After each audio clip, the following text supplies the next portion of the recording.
மனிதர்கள் எப்படி உபாய தந்திரங்களை தேடிக்கொண்டார்கள். இந்த உபாய தந்திரங்களை மனிதர்கள் தேடிக்கொண்டாலும் மனிதர்களை தேவன் விட்டு விடுவதற்கு மனம் இல்லாமல் இந்த உபாய தந்திரங்களை தேடிக்கொண்ட மனிதனை தேடி மறுபடியுமாக தேவன் இந்த உலகத்தில் வந்தார். சொல்லுங்க அல்லேலூயா. இப்ப நல்லா கவனிக்க வேண்டிய ஒரு வார்த்தை என்னவென்றால், மனிதனை அவர் படைக்கும் போது அவனுக்கு எல்லாவற்றின் மேலும் ஒரு ஆளுகை கொடுத்தார். அவன் சொன்னா எல்லா மிருகங்களும் என்ன பண்ணும்? கீழ்ப்படியும்.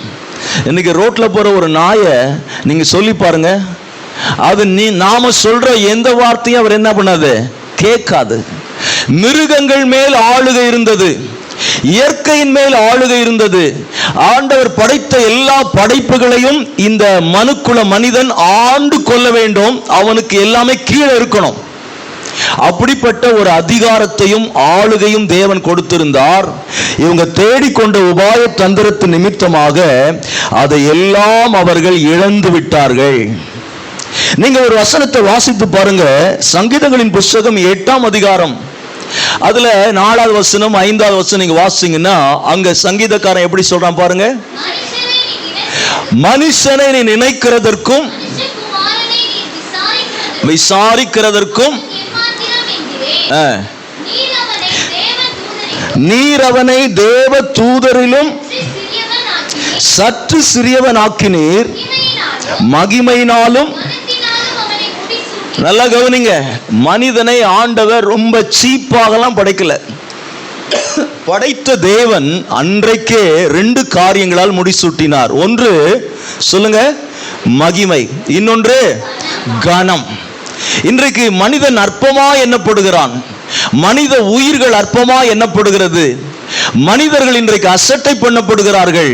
ஆனால் ஆதியிலே தேவன் படைக்கும் போது மனிதனுக்கு 2 காரியங்களை முடிசூட்டினாராம். ஒன்று மகிமையினாலும் கனத்தினாலும் முடிசூட்டினீர். அப்புறம் உம்முடைய கரத்தின் கிரியையின் மேல் அவனுக்கு ஆளுகை தந்தீர். அப்புறம் பாதங்களுக்கு கீழ்ப்படுத்தினீர்.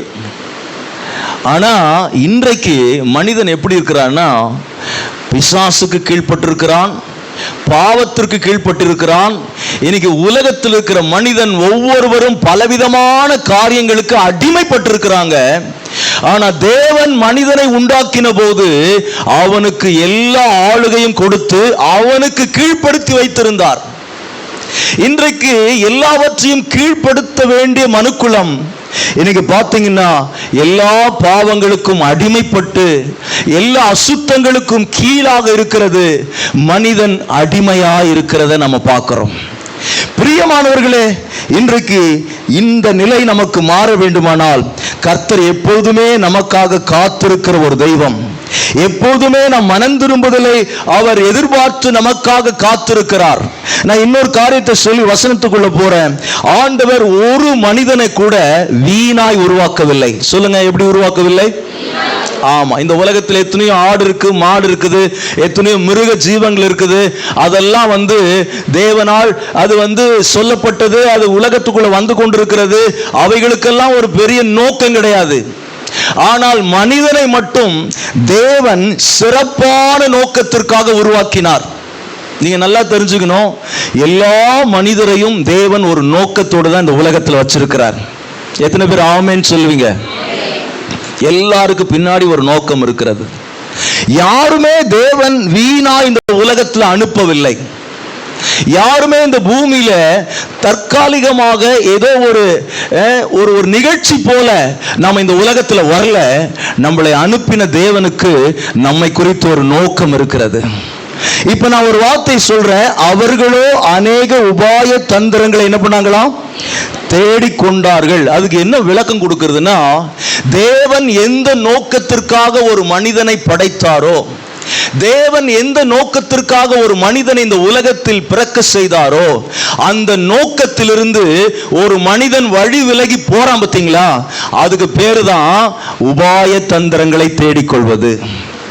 எத்தனை பேருக்கு புரியுது? இப்போ தேவன் ஒரு பர்பஸோட நம்மளை வச்சிருக்கிறார் இந்த பூமியில.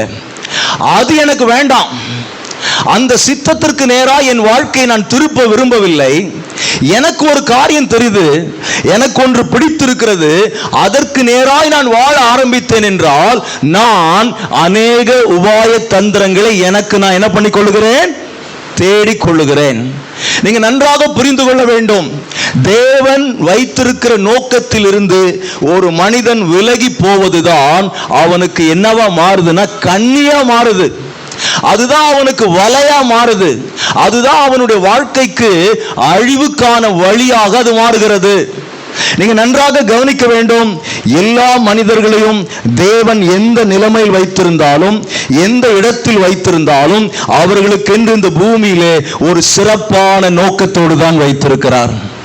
அல்லேலூயா. வயசா இருக்கலாம், பலவீனப்பட்டிருக்கலாம், படிப்பறிவு இல்லாமல் இருக்கலாம், ஒரு சாதாரண இடத்தில் பிறந்திருக்கலாம், ஆனால் படைத்தவர் ஒரு நோக்கத்தோடு தான் இந்த பூமியில வச்சிருக்கிறாரு. சொல்லுங்க அல்லேலூயா.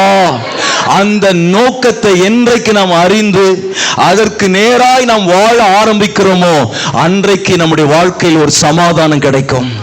அன்றைக்கு நம்முடைய வாழ்க்கைக்கு ஒரு அர்த்தம் கிடைக்கும். அன்றைக்கு நம்முடைய வாழ்க்கையினுடைய நன்மைகளை நாம் அனுபவிக்க முடியும். இதைத்தான் வேதம் முழுவதும் நம்ம பார்க்கிறோம்.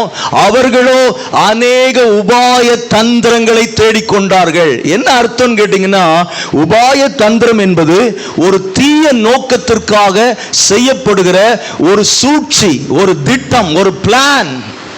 இரண்டாவது, தேவனிடத்திலிருந்து மனிதர்களை பிரித்து பாவத்திற்கு வழி நடத்துவதற்கு பேரு தான் என்ன தந்திரம்?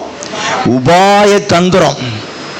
எப்படியாகிலும் பாவத்திற்குள்ளே மனிதனை நடத்த வேண்டும், தேவனை விட்டு மனுக்குலத்தை பிரிக்க வேண்டும், மனிதன் எப்போதுமே தேவனுக்கு விரோதியாக வாழ வேண்டும் என்று செயல்படுகிற ஒரு கிரியை, செயல்படுகிற ஒரு திட்டத்திற்கு பேரு தான் உபாய தந்திரம். வெள்ளிக்கிழமை ஜபத்துக்கு வந்தவங்களுக்கு தெரிஞ்சிருக்கும், சங்கீதம் 83 அந்த வசனத்தை நம்ம பார்த்தோம். 3வது வசனத்தை கொஞ்சம் படிங்க பார்க்கலாம். ஒரு நல்ல ஆவிக்குரிய ஜபத்தை அன்னைக்கு செஞ்சோம். உமது ஜனத்திற்கு விரோதமாக உபாய தந்திரங்களை யோசித்து உமது மறைவில் இருக்கிறவர்களுக்கு அந்த வசனத்தை நம்ம கடகன் படிச்சுட்டோம். நான் கொஞ்சம் விளக்குறேன் பாருங்களேன். முதல்ல எப்படி ஆரம்பிக்குது? உமது ஜனம். நல்லா கவனிங்க, மனு குலத்தில் உள்ள அத்தனை பேரும் தேவனால் சிருஷ்டிக்கப்பட்டவர்கள், தேவனால் உருவாக்கப்பட்டவர்கள். இந்த உபாய தந்திரம் யாருக்கு விரோதமாக செயல்படுதுன்னா, யார் தேவனுடைய ஜனமா இருக்கிறார்களோ உமது ஜனத்திற்கு விரோதமாக உபாய தந்திரங்களை யோசித்து. நல்லா கவனிங்க, உபாய தந்திரங்களை பிசாசானவன், சத்ருவானவன் யாருக்கு விரோதமா யோசிக்கிறான்னா, கர்த்தரால் உருவாக்கப்பட்ட இந்த மனு குலத்திற்கு விரோதமாக யோசிக்கிறான். யோசித்து அடுத்தது இல்ல அடுத்த வார்த்தை வருது பாருங்க, உமது மறைவில் இருக்கிறவர்களுக்கு விரோதமாக யோசனை பண்ணி. பாருங்க, தேவனுடைய ஜனம் தேவனுக்கு மறைவில் இருக்கிறது. சங்கீதம் 91 முதல் வசனம், உன்னதமானவருடைய மறைவில் தான் வச்சிருக்கிறார் ஆண்டவர். அவர் பிள்ளைகளை தான் நாம் இருக்கிறோம்.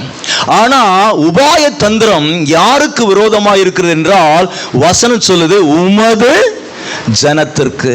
கொஞ்சம் நல்லா கவனிக்கணும், கர்த்தரால் சிருஷ்டிக்கப்பட்ட தேவனுடைய பிள்ளைகளுக்கு விரோதமாக இந்த பூமியிலே அன்றைக்கு மாத்திரமல்ல இந்த நாள் வரைக்கும் உபாய தந்திரங்கள் இருக்கிறது.